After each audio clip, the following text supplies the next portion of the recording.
اب عائشہ صاحبہ کیا مومنہ تھی یا نہیں تھی؟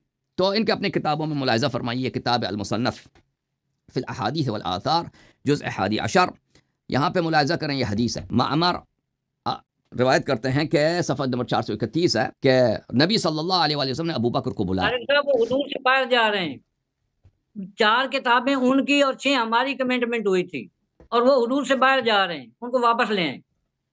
کیا مطلب؟ بات بولنے دے، ذرا بولنے دے۔ فاستعذرہ من عائشہ، نبی صلی اللہ علیہ وسلم نے ابو بکر کو بلایا اور عائشہ کی شکایت کی ہے۔ فبینہما عنده قالت، ابو بکر بھی وہاں پہ تھا، نبی صلی اللہ علیہ وسلم بھی تھے وہاں پہ تھے، تو عائشہ نے کہا انک لتقول انک نبی، عائشہ نے کہا کہ تم تو یہ کہتے ہو کہ تم نبی ہو، تم تو یہ ادعا کر رہے ہو کہ تم نبی ہو۔